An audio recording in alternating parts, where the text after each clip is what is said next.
ಶ್ರೀಗುರುಭ್ಯೋ ನಮಃ. ಶ್ರೀಮತ್ಸುಂದರಮೀಶಾನಂ ಶ್ರೀಮತ್ಸಿದ್ಧಿವಿನಾಯಕಂ ಷಣ್ಮುಖಂ ಸ್ಕಂದಮಾನಂದಂ ಬ್ರಹ್ಮಾಣಂ ವಿಷ್ಣುಮಾಶ್ರಯೇ. ಯಸ್ಯಾಜ್ಞಯಾ ಜಗತ್ಸ್ರಷ್ಟಾ ವಿರಿಂಚಿಃ ಪಾಲಕೋ ಹರಿಃ ಸಂಹರ್ತಾ ಕಾಲರುದ್ರಾಖ್ಯೋ ನಮಸ್ತಸ್ಮೈ ಪಿನಾಕಿನೇ. ಓಂ ನಮಃ ಶಿವಾಯ. ಎಲ್ಲರಿಗೂ ಕೂಡ ಶಿವರಾತ್ರಿ ಹಬ್ಬದ ಹಾರ್ದಿಕ ಶುಭಾಶಯಗಳು. ಇಂದಿನ ದಿನ ಶಿವನ ಆರಾಧನೆಯನ್ನು ವಿಶ್ವಾದ್ಯಂತ ಎಲ್ಲರೂ ಕೂಡ ಮಾಡುವುದನ್ನು ನಾವು ಪರಂಪರೆಯಿಂದ ನಡೆಸಿಕೊಂಡು ಬಂದಿದ್ದೀವಿ. ಪರಮೇಶ್ವರ ತತ್ವವೇ ಒಂದು ವಿಶಿಷ್ಟ ತತ್ವ. ಜಗತ್ತಿನ ಮೂಲವಾದಂತಹ ಪರಂಬ್ರಹ್ಮ ಸ್ವರೂಪ ಜಗತ್ತಿನ ಸೃಷ್ಟಿ ಸ್ಥಿತಿ ಲಯಗಳನ್ನು ನಿರ್ವಹಣೆ ಮಾಡಲಿಕ್ಕಾಗಿ ಬ್ರಹ್ಮ ವಿಷ್ಣು ಮಹೇಶ್ವರ ಎಂಬ 3 ಸ್ವರೂಪವನ್ನು ತಳೆದು ಜಗತ್ತಿನ ನಿರ್ವಹಣೆಯನ್ನು ಮಾಡುತ್ತದೆ. ಅಂತಹ 3 ತತ್ವಗಳಲ್ಲಿ ಪರಮೇಶ್ವರ ತತ್ವ ಅತ್ಯಂತ ವಿಶೇಷವಾದದ್ದು. ಪರಮೇಶ್ವರನ ಆರಾಧನೆಯ ಮೂಲಕ ನಮ್ಮ ಜೀವನವನ್ನು ಅತ್ಯಂತ ಉತ್ತಮಗೊಳಿಸಲಿಕ್ಕೆ ನಮ್ಮ ಪ್ರಯತ್ನ ಎಂದಿಗೂ ಕೂಡ ಇರಬೇಕು. ಪರಮೇಶ್ವರ ಸರ್ವಸಮರ್ಥ, ಹಾಗಾಗಿಯೇ ಆತನನ್ನು ಈಶ್ವರ, ಜಗನ್ನಿಯಂತೃ ಹೀಗೆಂದು ಉಪನಿಷತ್ತು ವೇದ ಪುರಾಣಗಳು ಆತನನ್ನು ಹೊಗಳಿ ನಮಗೆ ಮಾರ್ಗದರ್ಶನವನ್ನು ಮಾಡುತ್ತವೆ. ಪುರಾಣದ ಕಥೆಗಳ ಮೂಲಕ ಪರಮೇಶ್ವರನ ಹಲವು ತತ್ವಗಳನ್ನು ನಾವು ತಿಳ್ಕೊಳ್ಳಬಹುದು. ಅದರಲ್ಲಿ ವಿಶೇಷವಾದಂತಹದ್ದು ಒಂದು ಮೃತ್ಯುಂಜಯ ತತ್ವ. ಪುರಾಣದ ಕಥೆಗಳನ್ನು ನಾವು ನೋಡಿದಾಗ ಮಾರ್ಕಂಡೇಯನ ಕಥೆ ಈ ಮೃತ್ಯುಂಜಯ ತತ್ವವನ್ನು ನಮಗೆ ತಿಳಿಸಲಿಕ್ಕೆ ಅನುಕೂಲ ಮಾಡಿಕೊಡುತ್ತೆ. ಹಿಂದಿನ ಕಾಲದಲ್ಲೊಮ್ಮೆ ದೈವದ ಅನುಗ್ರಹಕ್ಕೆ ಪಾತ್ರರಾದಂತಹ ಋಷಿಗಳಲ್ಲಿ ಒಬ್ಬನಾದಂತಹ ಧಾತೃ, ಆತನ ಹೆಂಡತಿ ಆಯುತಿ, ಅವರಿಬ್ಬರಿಗೆ ಮಗನಾಗಿ ಮೃಕಂಡು ಮಹಾಮುನಿ ಜನ್ಮವನ್ನು ಪಡೆದುಕೊಳ್ತಾನೆ. ಆ ಮೃಕಂಡು ಮುನಿ ಮರುಧ್ವತಿ ಅನ್ನುವಂತಹ ಒಬ್ಬಳನ್ನು ಪತಿವ್ರತ ಸ್ತ್ರೀಯನ್ನು ಮದುವೆಯಾಗಿ ಗೃಹಸ್ಥಾಶ್ರಮವನ್ನು ಅತ್ಯಂತ ಸದ್ವರ್ತನೆಯಿಂದ ನಡೆಸ್ಕೊಂಡು ಹೋಗ್ತಾ ಇರ್ತಾನೆ. ಆ ದಂಪತಿಗಳಿಗೆ ಇದ್ದಂತಹ ಒಂದೇ ಒಂದು ಕೊರಗು ಏನು ಅಂತಂದರೆ ಮಕ್ಕಳಿಲ್ಲದೇ ಇರುವಂತಹದ್ದು. ಎಲ್ಲರೆದುರಿಗೆ ಸಂತತಿ ಇಲ್ಲದೇ ಇರುವಂತಹ ಕೊರಗು ಅವರಿಗೆ ಬಹಳವಾಗಿ ಕಾಡ್ತಾ ಇರುತ್ತೆ. ಹಾಗಾಗಿ ಅವರು ಪರಮೇಶ್ವರನನ್ನು ಆರಾಧಿಸಿ ಆತನನ್ನು ಸುಪ್ರೀತಗೊಳಿಸಿದರೆ ತಮಗೆ ಸಂತತಿ ಸಿಗಬಹುದು ಎಂಬುವಂತಹ ಆಸೆಯಿಂದ ಅವರು ಪರಮೇಶ್ವರನನ್ನು ಉದ್ದೇಶಿಸಿ ವ್ರತ ಅನುಷ್ಠಾನಗಳನ್ನು ಕೈಗೊಳ್ತಾರೆ. ಕಟ್ಟ ಕಡೆಯದಾಗಿ ಅವರ ತಪಸ್ಸಿನ ಫಲವೆಂಬಂತೆ ಪರಮೇಶ್ವರ ಪ್ರತ್ಯಕ್ಷನಾಗ್ತಾನೆ. ಪ್ರತ್ಯಕ್ಷನಾದಂತಹ ಪರಮೇಶ್ವರ ಅವರಿಗೆ ಸಂತಾನ ಭಾಗ್ಯವನ್ನು ಕರುಣಿಸ್ತಾನೆ. ಆದರೆ ಪರಮೇಶ್ವರನ ಲೀಲೆ ಇಲ್ಲಿ ನಾವು ಗಮನಿಸಬಹುದು. ಪರಮೇಶ್ವರ 2 ಅವಕಾಶಗಳನ್ನು ಮೃಕಂಡು ಮುನಿಯ ಎದುರುಗಡೆ ಇಡ್ತಾನೆ. ನಿಮಗೆ ನಾನು ಅಂತಹ ಮಗನನ್ನು ಕರುಣಿಸ್ತೇನೆ, ಯಾವ ಮಗನ ಆಯುಷ್ಯ ಕೇವಲ 16 ವರ್ಷಗಳು ಮಾತ್ರ ಇರುತ್ತೆ, ಆದರೆ ಆ ಹುಡುಗ ಜ್ಞಾನಿ, ವಿವೇಕಿ, ಸದ್ಗುಣ ಸಂಪನ್ನನಾಗಿರ್ತಾನೆ. ಈ ಅವಕಾಶವನ್ನು ನೀವು ತೆಗೆದುಕೊಳ್ತೀರೋ, ಅಥವಾ ಇನ್ನೊಂದು ಅವಕಾಶವನ್ನು ನೀಡ್ತೇನೆ, ಆದರೆ ಮತ್ತೊಬ್ಬ ಹುಡುಗ ಯಾರು ನಿಮ್ಮ ಸಂತಾನವಾಗಿ ಬರ್ತಾನೋ ಆತ ಬಹಳ ಕಾಲ ಬದುಕ್ತಾನೆ, ಆದರೆ ಆತ ಅಜ್ಞಾನಿಯಾಗಿ ಅವಿವೇಕಿಯಾಗಿ ದುರ್ಗುಣಿಯಾಗಿ ಬಾಳ್ತಾನೆ. ಯಾವ ಅವಕಾಶವನ್ನು ನೀವು ಆಯ್ಕೆ ಮಾಡ್ಕೊಳ್ತೀರಾ ಅಂತ ಪರಮೇಶ್ವರ ಮೃಕಂಡು ಮುನಿಯನ್ನು ಕೇಳ್ತಾನೆ. ಯಾವ ತಂದೆ ತಾಯಿಗಾದರೂ ಕೂಡ ತನ್ನ ಮಗ ಸದ್ಗುಣಿಯಾಗಿ ಸುಶೀಲನಾಗಿ ಜ್ಞಾನಿಯಾಗಿ ಬಾಳಬೇಕು ಅನ್ನುವಂತಹ ಆಸೆ ಇರುತ್ತೆ. ಹಾಗಾಗಿ ಮೃಕಂಡು ಮಹಾಮುನಿ ಕೂಡ ವಿವೇಕಿಯಾದಂತಹ ಅಲ್ಪಾಯುಷಿಯಾದರೂ ಕೂಡ ಸದ್ಗುಣ ವರ್ತನೆಯನ್ನು ಹೊಂದಿರುವಂತಹ ಮಗನನ್ನೇ ತನ್ನ ಸಂತಾನವನ್ನಾಗಿ ನೀಡಬೇಕು ಅಂತ ಮೃತ್ಯುಂಜಯನ ಬಳಿ ಬೇಡ್ಕೊಳ್ತಾನೆ. ಇಲ್ಲಿ ಪರಮೇಶ್ವರನ ಲೀಲೆ ಪ್ರಾರಂಭವಾಗುತ್ತೆ. ಮೃಕಂಡು ಮಹಾಮುನಿ ಪರಮೇಶ್ವರನ ಅನುಗ್ರಹದಿಂದ ಮರುಧ್ವತಿಯಲ್ಲಿ ಒಬ್ಬ ಹುಡುಗನನ್ನು ಪಡಿತಾನೆ.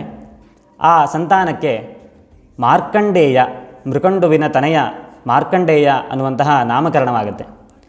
ಆತನಿಗೆ ಒಂದೇ ಒಂದು ಆಸೆ, ಯಾವುದಾದರೂ ರೀತಿಯಲ್ಲಿ ಈ ಸದ್ಗುಣಿಯಾದಂತಹ ಮಗನಿಗೆ ದೀರ್ಘ ಆಯುಷ್ಯ ಸಿಗಬೇಕು ಅಂತ. ಹಾಗಾಗಿ ಒಳ್ಳೆಯ ವ್ರತ ಅನುಷ್ಠಾನಗಳನ್ನು ನಿರಂತರವಾಗಿ ಮಾಡ್ತಾ ಇರ್ತಾರೆ. ಇನ್ನೊಂದು ವಿಶೇಷ ಅಂತಂದರೆ, ಯಾರಾದರೂ ಅತಿಥಿಗಳು, ಮಹರ್ಷಿಗಳು, ಋಷಿ ಮುನಿಗಳು ತಮ್ಮ ಮನೆಗೆ ಬಂದಾಗ ಅವರ ಕಾಲಿನ ಬಳಿ ತನ್ನ ಮಗುವನ್ನು ಇಟ್ಟು ಅವರಿಗೆ ನಮಸ್ಕಾರ ಮಾಡಲಿಕ್ಕೆ ಹೇಳ್ತಾ ಇರ್ತಾನೆ. ಮಗ ಕೂಡ ಶ್ರದ್ಧೆಯಿಂದ ಬಂದಂತಹ ಅತಿಥಿಗಳಿಗೆ ಮಹರ್ಷಿಗಳಿಗೆ ನಮಸ್ಕಾರವನ್ನು ಮಾಡ್ತಾ ಇರ್ತಾನೆ. ಆತನಲ್ಲಿ ಎಲ್ಲೋ ಒಂದು ಆಸೆ. ಮಹರ್ಷಿಗಳು ತಮ್ಮ ವಾಕ್ಸಿದ್ಧಿಗೆ ಅತ್ಯಂತ ಪ್ರಸಿದ್ಧರು. ಅವರು ಹೇಳಿದ್ದ ರೀತಿಯಲ್ಲಿಯೇ ಕಾಲ ಪ್ರಕೃತಿ ನಡೆದುಕೊಳ್ಳುತ್ತೆ. ಹಾಗಾಗಿ ಅವರೇನಾದರೂ ಕೂಡ ದೀರ್ಘಾಯುಷ್ಮಾನ್ ಭವ ಅಂತ ಹೇಳಿದ್ರೆ ತನ್ನ ಮಗನಿಗೆ ದೀರ್ಘವಾದಂಥ ಆಯುಷ್ಯ ಸಿಗುತ್ತೆ ಅನ್ನುವಂತಹ ಆಸೆಯಿಂದ ಈ ಪ್ರಯತ್ನವನ್ನು ನಡೆಸ್ತಾ ಇರ್ತಾನೆ. ಆದರೆ ಋಷಿಗಳು ಸಿದ್ಧರು ಆತನ ಮನೆಗೆ ಯಾರೆಲ್ಲ ಬರ್ತಾ ಇದ್ದರೋ ಅವರು ಯಾರೂ ಕೂಡ ಒಮ್ಮೆಯೂ ಕೂಡ ದೀರ್ಘಾಯುಷ್ಮಾನ್ ಭವ ಅಂತ ಹೇಳಲೇ ಇಲ್ಲ. ಅವರೆಲ್ಲರ ಅನುಗ್ರಹ ಕೂಡ ಅಖಂಡ ವಿದ್ಯಾ ಪ್ರಾಪ್ತಿರಸ್ತು, ಶ್ರೇಯಃ ಪ್ರಾಪ್ತಿರಸ್ತು, ಕಲ್ಯಾಣಮಸ್ತು ಈ ರೀತಿಯಾಗಿ ಅವರು ಹೇಳ್ತಾ ಇರ್ತಾರೆ. ಯಾಕೆ ಅಂತಂದರೆ ಋಷಿ ಸಂಕಲ್ಪ ಮತ್ತು ಪರಮಾತ್ಮ ಸಂಕಲ್ಪ ಬೇರೆ ಬೇರೆಯದ್ದಲ್ಲ. ಅವರೆಲ್ಲರ ಮನೋತತ್ವ ಪರಮೇಶ್ವರನ ಆದೇಶದಂತೆ ನಡೆಯುತ್ತದೆ. ಹಾಗಾಗಿ ಪರಮೇಶ್ವರ ಶಾಸನವನ್ನು ಮೀರಲಿಕ್ಕಾಗಲ್ಲ. ಈ ಹುಡುಗನಿಗೆ 16 ವರ್ಷಗಳ ಕಾಲ ಮಾತ್ರ ಈ ಸಂಸಾರದಲ್ಲಿ ಇರುವಂತಹ ಭಾಗ್ಯ ಎಂದು ಪರಮೇಶ್ವರನ ಶಾಸನ ಇರೋದರಿಂದ ಅದನ್ನು ಮೀರಿ ಯಾವ ಋಷಿಮುನಿಗಳು ಕೂಡ ನಡೆದುಕೊಳ್ತಿರಲಿಲ್ಲ. ಹಾಗಾಗಿ ಆತ ತನ್ನ ಪ್ರಯತ್ನವನ್ನು ನಿರಂತರವಾಗಿ ಮಾಡ್ತಾನೇ ಇರ್ತಾನೆ. ಆದರೆ ಯಾವುದೇ ಒಬ್ಬ ಮಹರ್ಷಿ ಅಥವಾ ಸಜ್ಜನ ಅತಿಥಿ ಈತನಿಗೆ ದೀರ್ಘಾಯುಷ್ಮಾನ್ ಭವ ಎಂಬುವಂತಹ ಅನುಗ್ರಹವನ್ನು ಮಾಡಲಿಲ್ಲ. ಕಾಲ ಹೀಗೆ ಕಳೆಯುತ್ತಾ ಇರುತ್ತೆ. ಒಮ್ಮೆ ಸಪ್ತರ್ಷಿಗಳು ಅರುಂಧತಿಯ ಜೊತೆಗೆ ಅವರ ಆಶ್ರಮಕ್ಕೆ ಬರ್ತಾರೆ. ತನ್ನ ಆಶ್ರಮಕ್ಕೆ ಬಂದಂತಹ ಸಪ್ತರ್ಷಿಗಳನ್ನು, ಅರುಂಧತಿ ದೇವಿಯನ್ನು ಸತ್ಕಾರ ಮಾಡಿದಾಗ ಮತ್ತೊಮ್ಮೆ ಮಾರ್ಕಂಡೇಯ ಯಥಾಪ್ರಕಾರವಾಗಿ ಅವರೆಲ್ಲರ ಚರಣಕಮಲಗಳಲ್ಲಿ ಬೀಳ್ತಾನೆ. ಬಿದ್ದು ಅವರ ಆಶೀರ್ವಾದವನ್ನು ಬೇಡ್ಕೊಳ್ತಾನೆ. ಆಗ ಎಲ್ಲ ಋಷಿಗಳು ಕೂಡ ಒಕ್ಕಂಠದಿಂದ ದೀರ್ಘಾಯುಷ್ಮಾನ್ ಭವ ಅಂತ ಹೇಳಿಬಿಡ್ತಾರೆ. ಆಶ್ಚರ್ಯ. ಮೃಕಂಡು ಮಹಾಮನಿಗೆ ಅತ್ಯಂತ ಸಂತೋಷವಾಗುತ್ತೆ. ಅದೇ ಸಮಯಕ್ಕೆ ಮತ್ತೊಬ್ಬ ಋಷಿಯ ಆಗಮನವಾಗುತ್ತೆ. ಆ ಋಷಿಗೆ ಯಾವ ಕಾಲಕ್ಕೆ, ಎಲ್ಲಿಗೆ, ಹೇಗೆ ಹೋಗಬೇಕು ಅನ್ನುವಂಥದ್ದು ತುಂಬ ಸರಿಯಾಗಿ ಗೊತ್ತಿರುತ್ತೆ. ನಿಜ, ಅವರೇ ನಾರದ ಮಹರ್ಷಿಗಳು. ಅವರು ಬಂದು ಆ ಪ್ರಸಂಗದಲ್ಲಿ ನಿಂತು ಪಕ್ಕದಲ್ಲಿ ನಿಂತ್ಕೊಂಡು ನಗ್ತಾರೆ.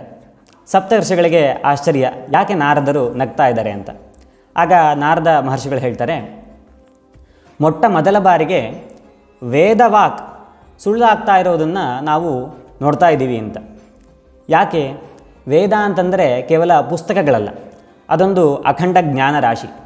ಆ ಜ್ಞಾನರಾಶಿಯ ಆ ಅನುಭೂತಿಯ ಸಂದೇಶದಲ್ಲಿ ಸಿದ್ಧರು, ಸಾಧನೆಯನ್ನು ಮಾಡಿದಂತಹ ಋಷಿಮುನಿಗಳು ಏನು ಹೇಳ್ತಾರೋ ಅದು ಸತ್ಯವಾಗಿ ಪರಿಣಾಮಗೊಳ್ಳುತ್ತೆ ಅನ್ನುವಂಥದ್ದು ವೇದವಾಕ್ ಸಿದ್ಧಿ. ಹಾಗಾಗಿ ಇವರು ಹೇಳಿದಂತಹ ದೀರ್ಘಾಯುಷ್ಮತ್ವ, ಅವನ ದೀರ್ಘವಾದಂತಹ ಆಯಸ್ಸು ಉಳಿಬೇಕು ಅಂತಂದರೆ ಇವರು ಹೇಳಿದ್ದು ಆಗಬೇಕು. ಇವರು ಹೇಳಿದ್ದಾದರೆ ಆ ವೇದದ ಮಾತು ನಿಜವಾಗುತ್ತೆ. ಆದರೆ ಸ್ವಯಂ ಪರಮೇಶ್ವರನ ಶಾಸನವಿದೆ, ಈತ ಕೇವಲ 16 ವರ್ಷಗಳು ಮಾತ್ರ ಬದುಕಬೇಕು ಅಂತ. ಈಗ ಇದೆರಡರಲ್ಲಿ ಯಾವುದು ನಡೆಯುತ್ತೆ? ಪರಮೇಶ್ವರನ ಶಾಸನದ ಎದುರು ಈ ಮಾತು ನಿಲ್ಲೋದಿಲ್ಲ. ಹಾಗಾಗಿ ಇತಿಹಾಸದಲ್ಲಿ ಮೊದಲ ಬಾರಿಗೆ ವೇದವಾಗ್ ಸಿದ್ಧಿ ಸುಳ್ಳಾಗ್ತಾ ಇರೋದಿದೆಯಲ್ಲ ಅಂತ ಈ ಒಂದು ವಿಪರ್ಯಾಸಕ್ಕೆ ನಾನು ನಗ್ತಾ ಇದ್ದೀನಿ ಅಂತ ನಾರದರು ಹೇಳಿ ಅಲ್ಲಿಂದ ಹೊರಟು ಬಿಡ್ತಾರೆ. ಈಗ ಸಪ್ತರ್ಷಿಗಳು ಗೊಂದಲಕ್ಕೀಡಾಗ್ತಾರೆ. ಅವರೆಲ್ಲರೂ ಕೂಡ ಅರುಂಧತಿಯ ಜೊತೆಗೂಡಿ ಆ ಹುಡುಗನನ್ನು ಕೂಡ ಕರೆದುಕೊಂಡು ಬ್ರಹ್ಮನ ಬಳಿ ಹೋಗ್ತಾರೆ. ಎಲ್ಲ ವಿಷಯವನ್ನು ನಿವೇದನೆ ಮಾಡ್ತಾರೆ. ನಾವು ಈ ಆಶೀರ್ವಾದವನ್ನು ಮಾಡುತ್ತಾ ಯಾವುದೇ ವಿಚಾರವನ್ನು ವಿಶೇಷವಾಗಿ ಪರಿಗಣಿಸಿ ಈ ರೀತಿಯಾದಂತಹ ಆಶೀರ್ವಾದವನ್ನು ನಾವು ಮಾಡಲಿಲ್ಲ. ಸ್ವಾಭಾವಿಕವಾಗಿ ಇದು ನಾವು ಮಾಡಿದಂತಹ ಅನುಗ್ರಹ. ಆದರೆ ಪರಮೇಶ್ವರನ ಶಾಸನ ಈ ರೀತಿಯಾಗಿದೆ. ಈಗ ನಾವು ಇದನ್ನು ಹೇಗೆ ನಿರ್ವಹಣೆ ಮಾಡಬೇಕು? ಪರಮೇಶ್ವರ ನಮಗೆ ಯಾರಿಗೂ ಕೂಡ ವಾಟ್ಸಪ್ನಲ್ಲಿ ಟೆಕ್ಸ್ಟ್ ಮಾಡಿಲ್ಲ. ಹಾಗಾಗಿ ಈ ಪರಿಸ್ಥಿತಿಯಲ್ಲಿ ನಾವು ಹೇಗೆ ನಿರ್ವಹಣೆ ಮಾಡಬೇಕು ಅನ್ನುವಂಥದ್ದು ನಮಗೆ ತಿಳಿದಿಲ್ಲ ಅಂತ ಮಹರ್ಷಿಗಳು ನಿವೇದನೆ ಮಾಡ್ತಾರೆ. ಆಗ ಬ್ರಹ್ಮದೇವ ಈ ಹುಡುಗನನ್ನು ನೋಡಿ ಕೇಳ್ತಾನೆ, ಇವರೆಲ್ಲರೂ ಏನು ಹೇಳಬೇಕಿತ್ತೋ ಅದನ್ನೆಲ್ಲ ನಾನು ಕೇಳಿಸ್ಕೊಂಡೆ, ನಿನಗೆ ಏನಾದರೂ ಹೇಳೋದಿದೆಯಾ ಅಂತ. ಆಗ ಆ ಬಾಲಕ ಮಾರ್ಕಂಡೇಯ ಅತ್ಯಂತ ವಿನಯದಿಂದ ಬ್ರಹ್ಮನ ಬಳಿ ಹೇಳ್ತಾನೆ, ನೋಡಿ, ನನಗೆ ನನ್ನ ವಯಸ್ಸಿನ ಬಗ್ಗೆ ಯಾವುದೇ ಆದಂತಹ ಮೋಹವಿಲ್ಲ. ಆದರೆ ನನ್ನ ತಂದೆ ಇದರ ಬಗ್ಗೆ ತುಂಬ ಕಳವಳಗೊಂಡಿದ್ದಾರೆ. ಹಾಗಾಗಿ ಅವರಿಗೆ ಈ ಕಳವಳದಿಂದ ಮುಕ್ತಿ, ಶಾಂತಿಯನ್ನು ನೀಡಿದ್ರೆ ಅಷ್ಟೇ ನನಗೆ ಸಾಕು ಅಂತ. ಬ್ರಹ್ಮ ಪುನಃ ಹೇಳ್ತಾನೆ, ನೀನು ಚಿರಕಾಲ ಜೀವಿಸಿದರೆ ನಿನ್ನ ತಂದೆಗೆ ಶಾಂತಿ ಸಿಗುತ್ತೆ. ಹಾಗಾಗಿ ಆ ಪ್ರಯತ್ನವನ್ನು ನೀನು ಮಾಡಬೇಕು. ಇದಕ್ಕೆ ಒಂದೇ ಒಂದು ದಾರಿ, ಶಿವನ ಅನುಗ್ರಹ ನಿನಗೆ ಬೇಕು. ನಾನು ನಿನಗೆ ಪಂಚಾಕ್ಷರಿ ಮಂತ್ರವನ್ನು ನೀಡುತ್ತೇನೆ. ಆ ಮಂತ್ರದ ಮೂಲಕ ನೀನು ಶಿವಾನುಭೂತಿಯ ಪ್ರಪಂಚಕ್ಕೆ ಪ್ರವೇಶವನ್ನು ಮಾಡು. ಹಾಗೂ ಆ ಕ್ಷೇತ್ರಕ್ಕೆ ಹೋಗು. ಯಾವ ಮಹಾಕ್ಷೇತ್ರದಲ್ಲಿ ಎಲ್ಲ ಸಾಧನೆಗಳು ಕೂಡ ಸಿದ್ಧಿಯನ್ನು ಹೊಂದುತ್ತವೆ. ಆ ಮಹಾಕ್ಷೇತ್ರ ವಾರಾಣಸಿ, ಕಾಶಿ. ಅಲ್ಲಿಗೆ ಬ್ರಹ್ಮನ ಆದೇಶದಂತೆ ಮಾರ್ಕಂಡೇಯ ಹೋಗ್ತಾನೆ. ಗಂಗೆಯ ತಟದಲ್ಲಿ ಕುಳಿತುಕೊಂಡು ಶಿವನ ಆರಾಧನೆಯನ್ನು ಮಾಡ್ತಾನೆ. ಆತ ಒಂದು ಮಣ್ಣಿನ ಲಿಂಗವನ್ನು ಮಾಡ್ತಾನೆ. ಪಾರ್ಥಿವ ಲಿಂಗ ಅತ್ಯಂತ ಮಹತ್ವವನ್ನು ಹೊಂದಿರುವಂತಹ ಒಂದು ಲಿಂಗ. ಒಂದು ಪ್ರಸಂಗದಲ್ಲಿ ಪಾರ್ವತೀ ದೇವಿ ಶಿವನನ್ನು ಕೇಳ್ತಾಳೆ, ಹಲವಾರು ಲಿಂಗಗಳಿದೆ, ಮರಕತ ಲಿಂಗ, ರತ್ನಲಿಂಗ, ಪಾರ್ಥಿವಲಿಂಗ, ಯಾವ ಲಿಂಗದ ಮೂಲಕ ನಿಮ್ಮನ್ನು ಆರಾಧನೆಯನ್ನು ಮಾಡಿದ್ರೆ ನಿಮಗೆ ಅತ್ಯಂತ ಸಂತೋಷ ಅಂತ. ಪರಮೇಶ್ವರ ಅನ್ನಕ್ಕೆ ಹೇಳ್ತಾನೆ ಆತ್ಮಲಿಂಗ ಅಂತ. ಆಕೆ ಮತ್ತೊಮ್ಮೆ ಕೇಳ್ತಾಳೆ, ಆತ್ಮತತ್ವವನ್ನು ನಾನು ನಿಮ್ಮಲ್ಲಿ ಕೇಳ್ತಾ ಇಲ್ಲ, ಲೌಕಿಕ ಆರಾಧನೆಯ ಮೂಲಕ ಯಾವ ಲಿಂಗದ ಮೂಲಕ ನಿಮ್ಮನ್ನು ಆರಾಧನೆ ಮಾಡಿದ್ರೆ ನಿಮಗೆ ಅತ್ಯಂತ ಸಂತೋಷ ಅಂತ. ಆಗ ಪರಮೇಶ್ವರ ಹೇಳ್ತಾನೆ, ಮೃತ್ತಿಕೆ ಮಣ್ಣಿನಿಂದ ಮಾಡಿದಂತಹ ಪಾರ್ಥಿವೇಶ್ವರ ಲಿಂಗವನ್ನು ಯಾರು ಅತ್ಯಂತ ಭಕ್ತಿಯಿಂದ ಆರಾಧನೆ ಮಾಡಿ ಆರಾಧನೆಯ ನಂತರ ಅಲ್ಲಿಯೇ ವಿಸರ್ಜನೆಯನ್ನು ಮಾಡ್ತಾರೋ ಆ ಪೂಜೆ ನನಗೆ ಅತ್ಯಂತ ಪ್ರಿಯಕರ ಅಂತ. ತಂದೆಯಂತೆಯೇ ಮಗ ಕೂಡ. ಹಾಗಾಗಿ ನಾವು ಪ್ರತಿ ವರ್ಷ ಗಣೇಶನನ್ನು ಮಣ್ಣಿನಿಂದಲೇ ನಿರ್ಮಿಸಿ ಆತನ ವಿಸರ್ಜನೆಯನ್ನು ಮಾಡ್ತೀವಿ.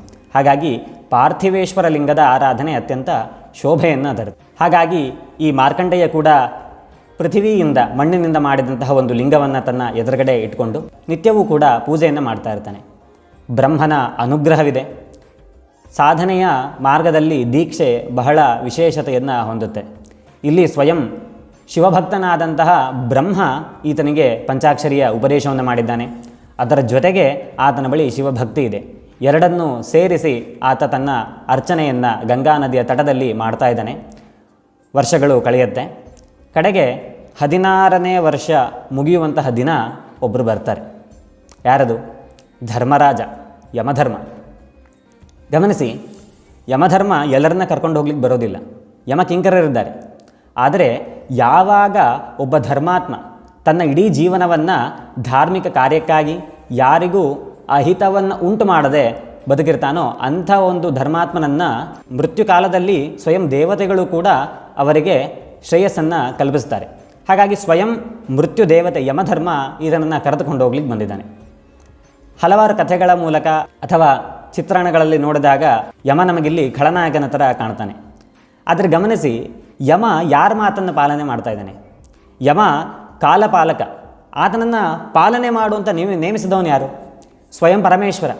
ಒಬ್ಬ ಬಾಸ್ ತನ್ನ ಕಂಪನಿಯಲ್ಲೊಬ್ಬ ಕೆಲಸ ಮಾಡ್ತಿರುವಂತಹ ಒಬ್ಬ ಕ್ಲರ್ಕಿಗೆ ಸಂಜೆ 5 ಗಂಟೆಗೆ ಬಂದು ಲೈಟ್ ಆಫ್ ಮಾಡಬೇಕು ಅಂತ ಹೇಳ್ತಾನೆ. ಆತ ಕರೆಕ್ಟಾಗಿ 5 ಗಂಟೆಗೆ ಬಂದು ಲೈಟ್ ಆಫ್ ಮಾಡೋಕ್ಕೆ ಬಂದಾಗ ಯಾಕೆ ಬಂದೆ ಅಂತ ಕೇಳಿದ್ರೆ ಅವನಿಗೆ ಯಾವ ಥರ ಅನ್ನಿಸ್ಬೇಡ. ಈಗ ಕಾಲನಾದಂತಹ ಮೃತ್ಯುವಿಗೂ ಕೂಡ ಅದೇ ರೀತಿಯ ಸಂಕಟ. ಆತ ಬಂದ. ಆತ ತನ್ನ ಧರ್ಮವನ್ನು ಮಾತ್ರ ಪಾಲನೆ ಮಾಡ್ತಾ ಇದ್ದಾನೆ. ಆತನ ಧರ್ಮವೇನು? ಆಯುಷ್ಯ ಮುಗಿದಿರುವಂತಹ ಜೀವವನ್ನು ಆ ಜೀವನ ಹಿಂದಿನ ಶರೀರದಿಂದ ಬಿಡಿಸಿ ಕರೆದುಕೊಂಡು ಹೋಗುವಂತಹದ್ದು ಯಮನ ಕರ್ತವ್ಯ. ಹಾಗಾಗಿ ಆತ ತನ್ನ ಧರ್ಮವನ್ನು ಪಾಲನೆ ಮಾಡಿ ಬಂದಿದ್ದಾನೆ. ಆದರೆ ಇಲ್ಲಿ ಏನು ವ್ಯತ್ಯಾಸವಾಯಿತು ಅಂತಂದರೆ, ತನ್ನ ಧರ್ಮವನ್ನು ಪಾಲನೆ ಮಾಡ್ತಾ ಇರಬೇಕಾದ್ರೆ ಮತ್ತೊಂದು ಧರ್ಮ ವ್ಯತ್ಯಾಸ ಆದಂತಹ ರೀತಿ ಇಲ್ಲಿ ಗಮನಿಸಬೇಕು. ಹಾಗಾಗಿ ಪರಮೇಶ್ವರನ ಆಗಮನಕ್ಕಿದು ಕಾರಣವಾಗುತ್ತೆ. ಯಾವ ಧರ್ಮವನ್ನು ಆತ ಪರಿವರ್ತನೆ ಮಾಡ್ತಾ ಇದ್ದಾನೆ? ಬಾಲಕ ಇದನ್ನು ಯಾವುದನ್ನೂ ಕೂಡ ಯೋಚನೆ ಮಾಡದೆ ಶಿವನ ಅರ್ಚನೆಯನ್ನು ಹೀಗಾಗಲೇ ಪ್ರಾರಂಭ ಮಾಡಿದ್ದಾನೆ. ಯಮ ಬರುವಂತಹದ್ದು ಜೀವನಿಗೆ ಶರೀರದಲ್ಲಿರಬೇಕಾದ್ರೆ ಗೊತ್ತಾಗೋದಿಲ್ಲ. ಶರೀರದಿಂದ ಬೇರ್ಪಟ್ಟಂತಹ ಜೀವಕ್ಕೆ ಮಾತ್ರ ಯಮನ ದರ್ಶನ. ಆದರೆ ಈ ಬಾಲಕ ಈಗಾಗಲೇ ಅಂತಹ ಜ್ಞಾನಿ, ತನ್ನ ಮನಸ್ಸನ್ನು ಶಿವನಲ್ಲಿ ಸಮರ್ಪಿಸಿ ಪ್ರಾರ್ಥನೆಯನ್ನು ಮಾಡ್ತಾ ಇದ್ದಾನೆ. ಹಾಗಾಗಿ ಶಿವಾರ್ಚನೆ ಪೂರ್ಣಗೊಳಿಸುವುದು ಅವನ ಧರ್ಮ. ಹಾಗಾಗಿ ಆತ ಯಮನನ್ನು ನೋಡಿ ಹೇಳ್ತಾನೆ, ಸ್ವಲ್ಪ ಕಾಲ ನಿಲ್ಲು, ಶಿವನ ಅರ್ಚನೆ ಪೂರ್ಣಗೊಂಡ ನಂತರ ನಾನು ಬರ್ತೀನಿ ಅಂತ. ಹಾಗಾಗಿ ಆತ ಮೃತ್ಯುವಿಗೆ ಹೆದರಿ ಶಿವನ ಅರ್ಚನೆಯನ್ನು ಮಾಡ್ತಿಲ್ಲ. ಶಿವನಲ್ಲಿ ಭಕ್ತಿ ಇದ್ದ ಕಾರಣ ಆತ ಶಿವಾರ್ಚನೆಯನ್ನು ಪೂರ್ಣಗೊಳಿಸಬೇಕು ಅಂತ ಆತ ಅಂದ್ಕೊಂಡಿದ್ದು. ಆ ಧರ್ಮವನ್ನು ವ್ಯತ್ಯಾಸ ಮಾಡಲಿಕ್ಕೆ ಮುಂದಾದಾಗ ಪರಮೇಶ್ವರ ಪ್ರತ್ಯಕ್ಷಗೊಳ್ತಾನೆ. ಆ ಪ್ರಸಂಗ ಅದ್ಭುತವಾದದ್ದು. ಯಮಧರ್ಮ ತನ್ನ ಪಾಶವನ್ನು ಎಸಿತಾನೆ. ಆ ಪಾಶ ಮಾರ್ಕಂಡೇಯನನ್ನು ಆವರಿಸಿಕೊಳ್ಳಬೇಕು ಅನ್ನುವಂತಹ ಸಮಯದಲ್ಲಿ ಮಾರ್ಕಂಡೇಯ ಶಿವಲಿಂಗವನ್ನು ತಬ್ಬಿಕೊಳ್ತಾನೆ. ಈಗ ಆ ಪಾಶ ಮಾರ್ಕಂಡೇಯ ಹಾಗೂ ಶಿವಲಿಂಗ ಎರಡನ್ನೂ ಕೂಡ ಆವೃತಗೊಂಡಿದೆ. ಆಗ ಆತನ ಬಾಯಲ್ಲಿ ಬರುವಂತಹ ವಾಕ್ಯ ಅತ್ಯಂತ ಮನೋಹರ. ಚಂದ್ರಶೇಖರಮಾಶ್ರಯೇ ಮಮ ಕಿಂ ಕರಿಷ್ಯತಿ ವೈಯಮಃ. ಆಗ ಶಿವಲಿಂಗದಿಂದ ಪರಮೇಶ್ವರನ ಸ್ವರೂಪ ದಿವ್ಯವಾಗಿ ಆವಿರ್ಭಾವಗೊಳ್ಳುತ್ತೆ. ಆಪಾತಾಲ ನಭಸ್ಥಲಾಂತ ಭುವನ ಬ್ರಹ್ಮಾಂಡಮಾವಿಸ್ಫುರತ್ ಜ್ಯೋತಿಸ್ಫಾಟಿಕ ಲಿಂಗ ಮೌಲ್ಯವಿಲಸತ್ ಪೂರ್ಣೇಂದು ವಾಂತಾಮೃತೈ. ಲಿಂಗ ಸಣ್ಣದೇ ಆಗಿದ್ದರೂ ಕೂಡ ನಮ್ಮ ಭಕ್ತಿಯಿಂದ ಶಿವಾನುಭೂತಿಯ ಸ್ತರವನ್ನು ನಾವು ತಲುಪಿದ್ರೆ ಅಂತಹ ಶಿವನ ಪ್ರಕಟಣೆಯನ್ನು, ಆತನ ಆವಿರ್ಭಾವವನ್ನು ನಾವು ಕಾಣಬಹುದು. ಹಾಗೆ ಪ್ರಕಟಗೊಂಡಂತಹ ಪರಮೇಶ್ವರ ಯಮನನ್ನು ಹೀಗೆ ನೋಡ್ತಾನೆ. ಪರಮೇಶ್ವರನಲ್ಲಿ ಅಚಲವಾದಂತಹ ವಿಶ್ವಾಸ. ಆ ಪ್ರಶ್ನೆಗೆ ಉತ್ತರವನ್ನು ನೀಡಬೇಕು ಅನ್ನುವಂತಹ ಪ್ರಸಂಗದಲ್ಲಿ ಪರಮೇಶ್ವರನ ಆವಿರ್ಭಾವ, ಅದು ಮೃತ್ಯುಂಜಯ ತತ್ವ. ಹಾಗೆ ಮತ್ತೊಂದು ಮುಂದಿನ ಸ್ತುತಿಯಲ್ಲಿ ಕೇಳ್ತಾನೆ, ತಮಾಮಿ ಶಿರಸಾ ದೇವಂ ಕಿನ್ನೋ ಮೃತ್ಯು ಕರಿಷ್ಯತಿ ಅಂತ. ಈ ರೀತಿಯಾದಂತಹ ಭಕ್ತಿ ಇದ್ದಾಗ ಮಾತ್ರ ಕರ್ಮಬಂಧನವನ್ನು ಕೂಡ ಮೀರಿ ಪರಮೇಶ್ವರನ ಅನುಗ್ರಹ ಸಾಧ್ಯವಾಗುತ್ತೆ. ಇಲ್ಲಿ ಗಮನಿಸಿ, ಮೃತ್ಯುವಿನಿಂದ ಆಕ್ರಮಣ ಆಗ್ತಾ ಇದೆ. ಮೃತ್ಯುವಿನಿಂದ ರಕ್ಷಣೆಯನ್ನು ಪಡೆಯಲಿಕ್ಕೆ ಮೃತ್ಯುಂಜಯನನ್ನು ಪ್ರಾರ್ಥನೆ ಮಾಡಬೇಕು. ಆದರೆ ಇಲ್ಲಿ ಆತ ಮೃತ್ಯುಂಜಯ ಸ್ವರೂಪವನ್ನು ನೇರವಾಗಿ ಪ್ರಾರ್ಥನೆ ಮಾಡಲಿಲ್ಲ. ಚಂದ್ರಶೇಖರ ಅನ್ನುವಂತಹ ಶಬ್ದವನ್ನು ವಿಶೇಷವಾಗಿ ಉಪಯೋಗಿಸಿದ್ದಾರೆ. ಚಂದ್ರಶೇಖರ, ಯಾರ ತಲೆಯಲ್ಲಿ ಚಂದ್ರ ವಿರಾಜಮಾನನಾಗಿದ್ದಾನೋ ಅಂತಹ ಚಂದ್ರಶೇಖರ ನನಗೆ ಆಶ್ರಯವನ್ನು ನೀಡಲಿ ಅನ್ನುವಂಥದ್ದು ಇಲ್ಲಿ ಭಕ್ತಿಯಿಂದ ಮಾಡಿದಂತಹ ಪ್ರಾರ್ಥನೆ. ಇಲ್ಲಿ ಚಂದ್ರನನ್ನು ನೋಡಿದಾಗ ಯಾವ ಸಂಖ್ಯೆಯ ಚಂದ್ರ ಶಿವನ ತಲೆಯ ಮೇಲಿರ್ತಾನೆ ಅಂತಂದರೆ, ಚಂದ್ರನಿಗೆ 15 ಕಲೆಗಳಿರುತ್ತೆ. ಪಾಡ್ಯಮಿ, ಬಿದಿಗೆ, ತದಿಗೆ, ಈ ರೀತಿಯಾದಂತಹ ಕಲೆಗಳು. ಆದರೆ ಇದರಲ್ಲಿರುವಂತಹ ಯಾವುದೇ ಒಂದು ಕಳ ಶಿವನ ತಲೆಯ ಮೇಲೆ ಇಲ್ಲ. ಯಾಕೆ ಅಂತಂದರೆ ಈ 15 ಕಳೆಗಳು ಕೂಡ ವೃದ್ಧಿ ಕಳೆಗಳಾಗಿರುತ್ತೆ. ಇದರಲ್ಲಿ ವೃದ್ಧಿ, ಹ್ರಾಸ ಎರಡೂ ಕೂಡ ಅನ್ವಯವಾಗಿರುತ್ತೆ. ಆದರೆ ಈ 15 ಕಳೆಗಳನ್ನು ಮೀರಿದಂತಹ ಒಂದು 16ನೆಯ ಕಳೆ ಇದೆ. ಅದು ಸದಾ ಕಳೆ, ಅಮೃತ ಕಳ ಅನ್ನುವಂತಹ ರೀತಿ ಪ್ರಸಿದ್ಧವಾಗಿರುವಂತಹದ್ದು. ಅದು ಪರಮೇಶ್ವರನ ತಲೆಯಲ್ಲಿ ವಿರಾಜಮಾನವಾಗಿರುತ್ತೆ. ಆ ಸದಾ ಕಳೆ ಸಮಯಾತೀತವಾಗಿರುವಂತಹದ್ದು. 15 ಕಳೆಗಳು ಸಮಯದ ಪರಿಚ್ಛಿತಿಯನ್ನು ತೋರಿಸಿದ್ರೆ ಸಮಯವನ್ನು ಮೀರಿದಂತಹ ಒಂದು ಸ್ವರೂಪವನ್ನು, ಕಾಲಾತೀತ ಸ್ವಭಾವವನ್ನು ಆ 16ನೆಯ ಕಳೆ ತೋರಿಸುತ್ತೆ. ಕಾಲ ನಿಯಂತ್ರಣವನ್ನು ಮೀರಿದಂತಹ, ಕಾಲನಿಗೇ ಶಾಸನವಾದಂತಹ, ಕಾಲಜ್ಞನಾದಂತಹ ಪರಮೇಶ್ವರ ಚಂದ್ರಶೇಖರನಾಗ್ತಾನೆ. ಅಂತಹ ಚಂದ್ರಶೇಖರನಲ್ಲಿ ನಾನು ಆಶ್ರಯವನ್ನು ಪಡ್ಕೊಂಡಾಗ ಯಮ ತಾನೇ ನನ್ನನ್ನು ಏನು ಮಾಡಲಿಕ್ಕೆ ಸಾಧ್ಯ ಅನ್ನುವಂತಹ ಭಕ್ತಿಯಿಂದ ಕೂಡಿದಂತಹ ಪ್ರಶ್ನೆಯನ್ನು ಆತ ಅಲ್ಲಿ ಶಿವನ ಮುಂದೆ ಇಡ್ತಾನೆ. ಆಗ ಪರಮೇಶ್ವರ ಆವಿರ್ಭಾವಗೊಳ್ತಾನೆ. ಪರಮೇಶ್ವರನ ಆವಿರ್ಭಾವ ಸ್ವರೂಪವು ಕೂಡ ಅತ್ಯಂತ ವಿಶಿಷ್ಟ. ಯಾಕೆ ಅಂತಂದರೆ ಇಲ್ಲಿ ಇಬ್ಬರೂ ಕೂಡ ತನಗೆ ಬೇಕಾದಂಥವರು. ಆದರೆ ಒಬ್ಬ ಯಮ ಇನ್ನೊಂದು ಧರ್ಮದ ಭಂಗವನ್ನು ಮಾಡಲಿಕ್ಕೆ ತನಗೆ ಗೊತ್ತಿಲ್ಲದಂತೆಯೇ ಪ್ರಯತ್ನ ಮಾಡ್ತಿದ್ದಾನೆ. ಹಾಗಾಗಿ ಅವನ ಬಗ್ಗೆ ಸ್ವಲ್ಪ ವೀರಭಾವವನ್ನು ಪ್ರದರ್ಶನ ಮಾಡಬೇಕು. ತನ್ನಲ್ಲಿ ಆಶ್ರಯವನ್ನು ಪಡೆದುಕೊಳ್ತಾ ಇರುವಂತಹ ಭಕ್ತನಿಗೆ, ಮಾರ್ಕಂಡೇಯನಿಗೆ ಕಾರುಣ್ಯವನ್ನು ಪ್ರಸಾದಿಸಬೇಕು. ಯಾವಾಗಲೂ ದೇವತೆಯ ಸ್ವರೂಪದಲ್ಲಿ ಕಾರುಣ್ಯವನ್ನು ಕಾಣ್ತೇವೆ. ಅದೇ ರೀತಿಯಲ್ಲಿ ಕೆಲವೊಂದು ಸಮಯದಲ್ಲಿ ಆ ದೇವತೆಯಲ್ಲಿ ವೀರ ಸ್ವಭಾವವನ್ನು ಕಾಣ್ತೇವೆ. ರಾಮನನ್ನು ತೆಗೆದುಕೊಂಡು ನೋಡಿದಾಗ ದಶರಥ, ಕೌಸಲ್ಯ, ಸೀತೆ, ಶಬರಿ ಅವರೆಲ್ಲರನ್ನು ಭೇಟಿ ಮಾಡಿದಾಗ ರಾಮನಲ್ಲಿದ್ದಂತಹ ಕಾರುಣ್ಯ ಭಾವ ಕಾಣುತ್ತೆ. ಅದೇ ರಾವಣನ ಸಂಹಾರ ಮಾಡಬೇಕಾದ್ರೆ ಶ್ರೀರಾಮನಲ್ಲಿ, ರಘುನಾಥನಲ್ಲಿ ಅತ್ಯಂತಹ ವೀರಭಾವ ಕಾಣುತ್ತೆ. ಎರಡೂ ಕೂಡ ಬೇರೆ ಬೇರೆಯ ಪ್ರಕರಣಗಳಲ್ಲಿ ಆವಿರ್ಭಾವಗೊಳ್ಳುತ್ತೆ. ಅದೇ ರೀತಿ ಕೃಷ್ಣಾವತಾರ. ಆದರೆ ಒಂದು ಅವತಾರದಲ್ಲಿ ಎರಡೂ ರಸಗಳು ಕೂಡ ಸಮಕಾಲದಲ್ಲಿ ಅಭಿವ್ಯಕ್ತಿಯಾಗುತ್ತೆ. ಅದು ನೃಸಿಂಹಾವತಾರ. ಪ್ರಹ್ಲಾದ, ಹಿರಣ್ಯಕಶಿಪು. ಪ್ರಹ್ಲಾದನ ರಕ್ಷಣೆಗೋಸ್ಕರ ನರಸಿಂಹನ ಆವಿರ್ಭಾವವಾದಾಗ ಆತನ ಬಗ್ಗೆ ಕಾರುಣ್ಯವನ್ನು ತೋರಿಸಬೇಕು. ಅದೇ ರೀತಿ ಆತನ ಧರ್ಮಕ್ಕೆ ಭಂಗ ತರ್ತಾ ಇರುವಂತಹ ಹಿರಣ್ಯಕಶಿಪುವಿನ ಸಂಹಾರ ಮಾಡಲಿಕ್ಕೋಸ್ಕರ ವೀರಭಾವವನ್ನು ತೋರಿಸಬೇಕು. ಈ ಎರಡೂ ಭಾವಗಳನ್ನು ಸಮವಾಗಿ ತೋರಿಸಿ ಆವಿರ್ಭಾವಗೊಳ್ಳುವಂತಹ ತತ್ವ ಏನಿದೆ ಅದೇ ಒಂದು ಸ್ವತಃ ಮೃತ್ಯುಂಜಯ ತತ್ವ. ಅದೇ ರೀತಿಯಾದಂತಹ ಸ್ವರೂಪ ಇಲ್ಲಿ ಆವಿರ್ಭಾವಗೊಳ್ಳುತ್ತೆ. ಆ ಸ್ವರೂಪವನ್ನು ಕಾಲಸಂಹಾರ ಮೂರ್ತಿ ಅಂತ ಕರಿತೇವೆ. ಕಾಲಸಂಹಾರ ಮೂರ್ತಿಯಾದಂತಹ ಪರಮೇಶ್ವರ ಅಲ್ಲಿ ಆವಿರ್ಭಾವಗೊಳ್ತಾನೆ. ಆತ ಆವಿರ್ಭಾವಗೊಂಡು ತನ್ನ ಭಕ್ತನಾದಂತಹ ಮಾರ್ಕಂಡೇಯನಲ್ಲಿ ಕರುಣೆಯನ್ನು ತೋರಿಸ್ತಾ ಯಮನನ್ನು ಸ್ವಲ್ಪ ಕ್ರೋಧದಿಂದ ನೋಡಿದಾಗ ಯಮ ತನ್ನ ಪಾಶವನ್ನು ಹಿಂತೆಗೆದುಕೊಳ್ತಾನೆ. ಕೆಲವೊಂದು ಕಥೆಗಳ ಪ್ರಕಾರ ಆತ ಪಾಶವನ್ನು ತಕ್ಷಣ ಹಿಂತೆಗೆದುಕೊಳ್ಳುವುದಿಲ್ಲ.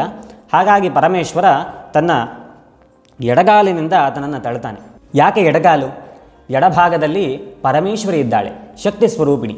ವಾಮೇ ಭಾಗೇ ದಯಾರ್ದ್ರ ಹಿಮಗಿರಿತನಯ. ಅವಳು ಎಲ್ಲ ಪ್ರಸಂಗವನ್ನು ನಿರ್ವಹಣೆ ಮಾಡ್ತಾಳೆ.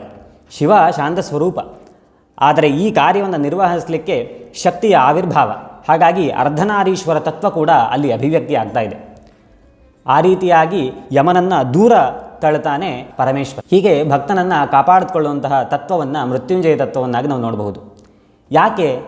ನಾವು ಭಕ್ತಿಯಿಂದ ಪರಮೇಶ್ವರನಲ್ಲಿ ಸಮರ್ಪಣೆ ಮಾಡಿಕೊಂಡಾಗ ಪರಮೇಶ್ವರ ನಮ್ಮನ್ನು ಅನುಗ್ರಹಿಸ್ತಾನೆ. ಈ ಅಂಶ ಕೂಡ ತಾನು ತನ್ನ ಭಕ್ತರ ಪಕ್ಷದಲ್ಲಿ ನಿಲ್ತೇನೆ ಅಂತ ಇದು ಪರಮೇಶ್ವರ ವಚನ. ಇದು ಕೂಡ ವೇದವಾಕ್ ಸಿದ್ಧಿಯೇ. ರುದ್ರದಲ್ಲಿ ನಾವು ಈ ಒಂದು ಸುಂದರ ವಾಕ್ಯವನ್ನು ಗಮನಿಸ್ತೇವೆ. ಅದರಲ್ಲಿ ಸ್ವಯಂ ಪರಮೇಶ್ವರ ಭಕ್ತರ ಪಕ್ಷದಲ್ಲಿ ನಿಲ್ತೀನಿ ಅಂತ ಹೇಳಿದ್ದಾನೆ. ಅಧ್ಯವೋಚದಧಿವಕ್ತ ಪ್ರಥಮೋ ದೈವ್ಯೋಭಿಷಕ್. ಎಲ್ಲ ಕಡೆಯಿಂದ ಆಕ್ರಮಣಗೊಳ್ಳುತ್ತಿದ್ದಾಗ ಇಲ್ಲಿ ಆಕ್ರಮಣಗೊಳ್ಳುತ್ತಿರುವಂಥದ್ದು ಬೇರೆ ಯಾವುದೊಂದು ಶಕ್ತಿ ಇಲ್ಲ, ನಮ್ಮ ಕರ್ಮಗಳ ವಿಪಾಕವೇ ನಮ್ಮನ್ನು ಆಕ್ರಮಣ ಮಾಡ್ತಾ ಇದೆ. ಆದರೆ ಭಕ್ತಿಯಿಂದ ತನ್ನನ್ನು ಸಮರ್ಪಣೆಗೊಂಡಾಗ, ಭಕ್ತಿಯಿಂದ ತನ್ನನ್ನು ಯಾರಾದರೂ ಸಮರ್ಪಿಸಿಕೊಂಡ್ರೆ ಅವರ ಪಕ್ಷದಲ್ಲಿ ನಾನು ನಿಲ್ತೇನೆ ಅಂತ ಇದು ಪರಮೇಶ್ವರನ ಅನುಗ್ರಹ. ಇದೇ ರೀತಿಯಾಗಿ ನಾವು ಭಕ್ತಿಯಿಂದ ಸಮರ್ಪಣೆಗೊಂಡಾಗ ನಮ್ಮ ಯಾವುದೇ ಒಂದು ಕರ್ಮ ಪಾಕವನ್ನು ಮೀರಿ ಆ ಬಂಧನವನ್ನು ದಾಟಿ ಒಂದು ವಿಶೇಷ ಅನುಗ್ರಹ ಪಡೆಯುವಂತಹ ಸಾಮರ್ಥ್ಯ ಆ ಭಕ್ತಿಗಿದೆ. ಆ ಭಕ್ತಿ ನಮ್ಮಲ್ಲಿರಬೇಕು. ಆದಿಶಂಕರಾಚಾರ್ಯರು ಷಣ್ಮುಖನ ಸ್ತುತಿಯೇ ಮಾಡ್ತಾ ಈ ವಿಷಯವನ್ನು ಪ್ರಸ್ತುತಿ ಮಾಡ್ತಾರೆ. ಜನಿತ್ರೀ ಪಿತಾ ಚ ಸ್ವಪುತ್ರಾಪರಾಧಂ ಸಹೇತೆ ನ ಕಿಂ ದೇವಸೇನಾಧಿನಾಥ ಅಹಂಚಾತಿ ಬಾಲೋ ಭವಾನ್ ಲೋಕತಾತಃ ಕ್ಷಮಸ್ವಾಪರಾಧಂ ಸಮಸ್ತಂ ಮಹೇಶ. ತಂದೆ ತಾಯಿಯರು ತಮ್ಮ ಮಕ್ಕಳ ತಪ್ಪವನ್ನು ಮರೆಯೋದಿಲ್ವಾ, ಕ್ಷಮಿಸೋದಿಲ್ವಾ? ನಾನು ಅತ್ಯಂತ ಸಣ್ಣ ಬಾಲಕ, ನೀನು ಸಮಸ್ತ ಪ್ರಪಂಚಕ್ಕೆ ಅಧಿಪತಿ. ಹಾಗಾಗಿ ನನ್ನ ಸಮಸ್ತ ಪಾಪಗಳನ್ನು ಉಪಸಂಹರಿಸಿ ನನ್ನ ತಪ್ಪನ್ನು ಕ್ಷಮಿಸಿ ಅನುಗ್ರಹವನ್ನು ಮಾಡುವಂಥ ಶಂಕರಾಚಾರ್ಯರು ಭಕ್ತಿಯ ಪರಾಕಾಷ್ಠೆಯನ್ನು ತೋರಿಸ್ತಾರೆ. ಅದೇ ರೀತಿಯಾದಂತಹ ಭಕ್ತಿಯನ್ನು ಹೊಂದಿ ಜ್ಞಾನಪೂರ್ವಕವಾದಂತಹ ಭಕ್ತಿಯಿಂದ ನಮ್ಮ ಆತ್ಮ ನಿವೇದನೆಯನ್ನು ಮಾಡಿದಾಗ ವಿಶೇಷ ಅನುಗ್ರಹ ಖಂಡಿತವಾಗಿಯೂ ಸಾಧ್ಯವಾಗುತ್ತೆ. ಹಾಗಾಗಿ ಇಲ್ಲಿ ಪರಮೇಶ್ವರ ಅದೇ ರೀತಿಯಾದಂತಹ ಭಾವದಿಂದ ಮಾರ್ಕಂಡೇಯನ ಈ ಪರಿಸ್ಥಿತಿಯನ್ನು ಗಮನಿಸಿ ಇದುವರೆಗೂ ಆತ ತೋರಿದಂತಹ ಭಕ್ತಿ ನಿಷ್ಠೆಯನ್ನು ಅವಲೋಕಿಸಿ ಪರಮೇಶ್ವರ ಅವನಿಗೆ ಅನುಗ್ರಹವನ್ನು ಮಾಡ್ತಾನೆ. ಇಂದಿನಿಂದ ಚಿರಕಾಲವಾಗಿ ನೀನು ಬಾಳ್ತೀಯ ಅಂತ. ಎಂದೆಂದಿಗೂ ಕೂಡ ಆತನ 16ನೇ ವರ್ಷ ಚಿರಂತರವಾಗಿ ನಿಲ್ಲುತ್ತೆ. ಹಾಗಾಗಿ ಮಾರ್ಕಂಡೇಯ ತನ್ನ ಕಾಲ ಪರಿಧಿಯನ್ನು ದಾಟಿ ತನ್ನ ಭಕ್ತಿಯ ಮಾಧ್ಯಮದ ಮೂಲಕ ಚಿರಂಜೀವಿಯಾಗ್ತಾನೆ. ಅಂತಹ ಅನುಗ್ರಹವನ್ನು ಮಾಡಿ ಭಕ್ತರ ಪ್ರಾಣ ರಕ್ಷಣೆಯನ್ನು ಮಾಡಲಿಕ್ಕೆ ಆವಿರ್ಭಾವಗೊಂಡಂತಹ ತತ್ವವೇ ಮೃತ್ಯುಂಜಯ ತತ್ವ. ಅಂತಹ ಮೃತ್ಯುಂಜಯ ತತ್ವವನ್ನು ನಾವು ಎಂದಿಗೂ ಕೂಡ ನೆನಪಿಸ್ಕೊಳ್ಬೇಕು. ಯಾಕೆ ಅಂತಂದರೆ ಮೃತ್ಯುಂಜಯ ತತ್ವವನ್ನು ಆರಾಧನೆ ಮಾಡಬೇಕಾದ್ರೆ ಮೃತ್ಯುವೇ ಆಗಬಾರ್ದು ಅನ್ನುವಂತಹದ್ದು ನಮ್ಮ ನಿರೀಕ್ಷೆ ಇಲ್ಲ. ಯಾಕೆ ಅಂತಂದರೆ ಜನನ ಮರಣ ಅನ್ನುವಂತಹದ್ದು ನಮ್ಮ ಕರ್ಮಗಳ ಅನುಸಾರವಾಗಿರುತ್ತೆ. ಆದರೆ ಅಪಮೃತ್ಯು ನಮಗಾಗಬಾರ್ದು ಅಂತ. ಅಪಮೃತ್ಯುವಿನಿಂದ ಹೊರಬರಲಿಕ್ಕೆ, ಆ ದೋಷದಿಂದ ಹೊರಬರಲಿಕ್ಕೆ ಬೇಕಾದಂತಹ ಮಾರ್ಗವನ್ನು ಭಕ್ತಿಯ ಮೂಲಕ ಮೃತ್ಯುಂಜಯ ತತ್ವ ನಮಗೆ ಕಲ್ಪಿಸಿಕೊಡುತ್ತೆ. ಹಾಗಾಗಿ ಸನಾತನ ಧರ್ಮದಲ್ಲಿ ಮೃತ್ಯುವಿನಿಂದ ತಪ್ಪಿಸಿಕೊಳ್ಳುವಂತಹದ್ದಿಲ್ಲ, ಆದರೆ ಅಪಮೃತ್ಯುವಿನಿಂದ ಪಾರಾಗುವಂತಹದ್ದು ಸಾಧ್ಯವಾಗುತ್ತೆ. ಅದಕ್ಕೆ ಕಾರಣ ಪರಮೇಶ್ವರನ ಅನುಗ್ರಹ. ಹಾಗಾಗಿ ಪರಮೇಶ್ವರನನ್ನು ನಾವು ಯಾವಾಗಲೂ ಕೂಡ ಆರಾಧನೆಯನ್ನು ಮಾಡೋಣ. ಪರಮೇಶ್ವರನ ಆರಾಧನೆಯನ್ನು ಮಾಡ್ತಾ ನಾವು ಸಮರ್ಪಣೆ ಮಾಡಬೇಕು. ನಮ್ಮ ಮನಸ್ಸನ್ನು ಪರಿಪೂರ್ಣವಾಗಿ ನೀಡಬೇಕು. ಯಾಕೆ ಅಂತಂದರೆ ಭಕ್ತನಾದಂತಹ ನಾನು ಶಿವನಿಗೆ ಏನಾದರೂ ನನ್ನ ಸಮರ್ಪಣೆ ಮಾಡಬೇಕಾಗಿ ಬಂದರೆ ಆತನಲ್ಲಿ ಇಲ್ಲವಾದಂತಹ ವಸ್ತುವನ್ನು ಯಾವುದಾದ್ರೂ ಸಮರ್ಪಣೆ ಮಾಡಬೇಕು. ಆತನ ಬಳಿ ಇರೋದನ್ನೇ ನಾನು ಕೊಡೋದ್ರಿಂದ ಏನೂ ಪ್ರಯೋಜನ ಆಗೋದಿಲ್ಲ. ಆತನಲ್ಲಿ ಏನಿಲ್ಲ, ಎಲ್ಲವೂ ಇದೆ. ಸಮಸ್ತ ಲೋಕಕ್ಕೆ ಆತ ಈಶ್ವರ, ಅಧಿಪತಿ. ಆತನಲ್ಲಿ ಇಲ್ಲದೇ ಇರುವಂತಹ ವಸ್ತುವೇ ಇಲ್ಲ. ಶಂಕರಾಚಾರ್ಯರು ಮತ್ತೊಂದು ಸ್ತೋತ್ರದಲ್ಲಿ ಶಿವಾನಂದ ಲಹರಿಯಲ್ಲಿ ವರ್ಣನೆಯನ್ನು ಮಾಡ್ತಾರೆ. ಕರಸ್ಥೆ ಹೇಮಾದ್ರೌ ಗಿರೀಶ ನಿಕಟಸ್ಥೆ ಧನಪತೌ ಗೃಹಸ್ಥೆ ಸ್ವರ್ಭೂಜಾ ಮರಸುರಭಿ ಚಿಂತಾಮಣಿಗಣೆ ಶಿರಸ್ಥೆ ಶೀತಾಂಶೌ ಚರಣಯುಗಲಸ್ಥೆ ಖಿಲಶುಭೆ ಕಮರ್ಥಂ ದಾಸ್ಯೇಹಂ ಭವತು ಭವದರ್ಥಂ ಮಮ ಮನಃ. ನಿನಗೆ ಚಿನ್ನ ನೀಡಬೇಕಾ? ಚಿನ್ನದ ಅವಶ್ಯಕತೆ ಇಲ್ಲ. ನಿನ್ನ ಕೈಯಲ್ಲಿರುವಂತಹ ಕೋದಂಡವೇ, ಪಿನಾಕವೇ ಸ್ವರ್ಣಪರ್ವತವಾದಂತಹ ಸುಮೇರುವಿನಿಂದ ಮಾಡಲ್ಪಟ್ಟಿದ್ದು. ನಿನಗೆ ಬೇಕಾದಂತಹ ಎಲ್ಲ ಕೈಂಕರ್ಯವನ್ನು ಮಾಡಲಿಕ್ಕೆ ಹತ್ತಿರದಲ್ಲಿಯೇ ಸಾಕ್ಷಾತ್ ಧನಪತಿಯಾದಂತಹ ಕುಬೇರ ನಿಂತಿದ್ದಾನೆ. ನಿನಗೆ ಶೀತಲವಾದದ್ದೇನಾದರೂ ಬೇಕಾ ಅಂತಂದರೆ ಸಾಕ್ಷಾತ್ ಶೀತಾಂಶವಾದಂತಹ ಚಂದ್ರ ನಿನ್ನ ತಲೆಯಲ್ಲಿದ್ದಾನೆ. ಹಾಗಾಗಿ ಅಂಥದ್ದೇನು ನಾನು ನಿನಗೆ ನೀಡಬೇಕು ಅಂತಿಲ್ಲ. ನಿನಗೆ ಬೇಕಾಗಿದ್ದೆಲ್ಲ ನೀಡಬೇಕಾಗಿರುವಂತಹ ಚಿಂತಾಮಣಿಗಳು ಕೂಡ ನಿನ್ನ ಮನೆಯಲ್ಲಿದೆ. ಅಮರ ಸುರಭಿಯಾದಂತಹ ಕಾಮಧೇನು ನಿನ್ನ ಮನೆಯಲ್ಲಿದೆ. ಏನಾದರೂ ಮಂಗಳ ಕಾರ್ಯವನ್ನು ನಿನಗೆ ಮಾಡಬೇಕಾ ಅಂತಂದರೆ ನೀನೇ ಸ್ವಯಂ ಶಂಕರ. ಶಂ ಮಂಗಲವನ್ನು ಮಾಡ್ತಾನೆ ಅನ್ನೋದಕ್ಕೋಸ್ಕರ ಆತ ಶಂಕರ. ಜಗತ್ತಿಗೆ ಕಲ್ಯಾಣವನ್ನು ಮಾಡುವಂತಹ ನಿನಗೆ ನಾನು ಯಾವುದೇ ಒಂದು ಮಂಗಳವನ್ನು ಮಾಡಬೇಕು ಅಂತಿಲ್ಲ. ಆದರೆ ಚಂಚಲವಾಗಿರುವಂತಹ ನನ್ನ ಮನಸ್ಸು ನಿನ್ನ ಬಳಿ ಇಲ್ಲ. ಅಂತಹ ಮನಸ್ಸನ್ನು ನಾನು ನಿನಗೆ ಸಮರ್ಪಣೆ ಮಾಡ್ತೇನೆ. ಅಖಂಡವಾಗಿ ನಿರಂತರವಾಗಿ ನಿನ್ನ ಆರಾಧನೆಯನ್ನು ನಾನು ಮಾಡ್ತೇನೆ. ನನ್ನ ರಕ್ಷಣೆಯನ್ನು ನೀನು ಮಾಡು. ಅಧ್ಯವೋಚರಧಿವಕ್ತ ಪ್ರಥಮೋ ದೈವ್ಯೋಭಿಷಕ್ ಎಂಬ ಮಾತನ್ನು ವೇದಾದಿ ಜ್ಞಾನ ರಾಶಿಯ ಮೂಲಕ ಪ್ರಮಾಣಿಸಿದ್ದಂತಹ ನೀನು ನನ್ನ ರಕ್ಷಣೆಯನ್ನು ಮಾಡು ಅನ್ನುವಂತಹ ವಿಚಾರವನ್ನು ನಾವು ನಿವೇದಿಸಿಕೊಂಡು ಭಕ್ತಿಯಿಂದ ಮನಸ್ಸನ್ನು ಸಮರ್ಪಿಸಿ ಓಂ ನಮಃ ಶಿವಾಯ ಅನ್ನುವಂತಹ ಪಂಚಾಕ್ಷರಿ ಮಂತ್ರ ಅಥವಾ ಇನ್ಯಾವುದೇ ಸ್ತೋತ್ರಗಳ ಮೂಲಕ ಪರಮೇಶ್ವರನನ್ನು ಆರಾಧನೆ ಮಾಡಿದ್ರೆ ಆತನ ಅನುಗ್ರಹ ಎಂದೆಂದಿಗೂ ಇರುತ್ತೆ. ಆತನೇ ಸತ್ಯ, ಅವನೇ ಶಿವ, ಆತನೇ ಸುಂದರ. ಸತ್ಯಂ ಶಿವಂ ಸುಂದರಂ.